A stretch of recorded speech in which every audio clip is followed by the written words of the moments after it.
Australian and New Zealand residents will be able to travel between the two nations without having to quarantine from 19 April. New Zealand Prime Minister Jacinda Ardern announced the move on Tuesday.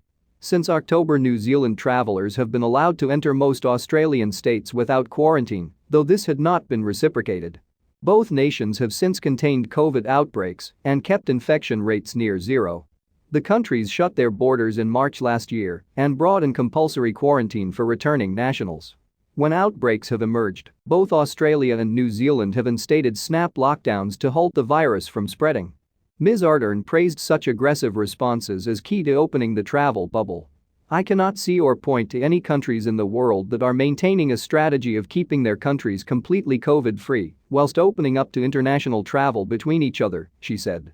"That means that, in a way, we are world-leading."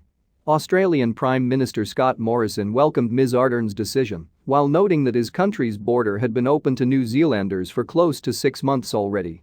"We have ensured that both our countries have not suffered the same types of virus impacts that we have seen in so many other countries," he said.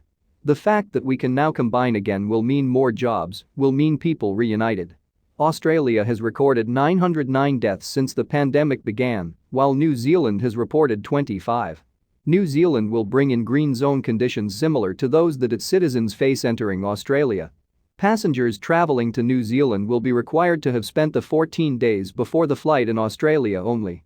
Airline crews must have only worked on low-risk routes. Those with cold or flu symptoms will not be allowed to travel, and all passengers must wear masks and give details to New Zealand authorities of where they will be staying. Ms Ardern warned that travel arrangements could change if there is an outbreak, similar to how Australia has on 2 occasions briefly halted travel from New Zealand. But she said New Zealand would view cases in Australia as a region of our own when making decisions on restrictions. "If multiple cases of an unknown origin emerged, we would likely suspend flights for a set period of time," she added. Other conditions may be brought in too, including pre-departure testing for people from affected areas. "These precautions are all part of our preparation to keep COVID out," she said. "Both countries have had border incursions, and I know neither one of us wishes to export COVID to the other country."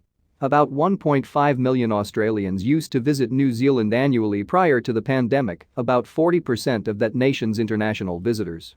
Ms Ardern said she expected most travellers taking early trips would be going to see family and friends, but added the upcoming ski season would also be an attraction.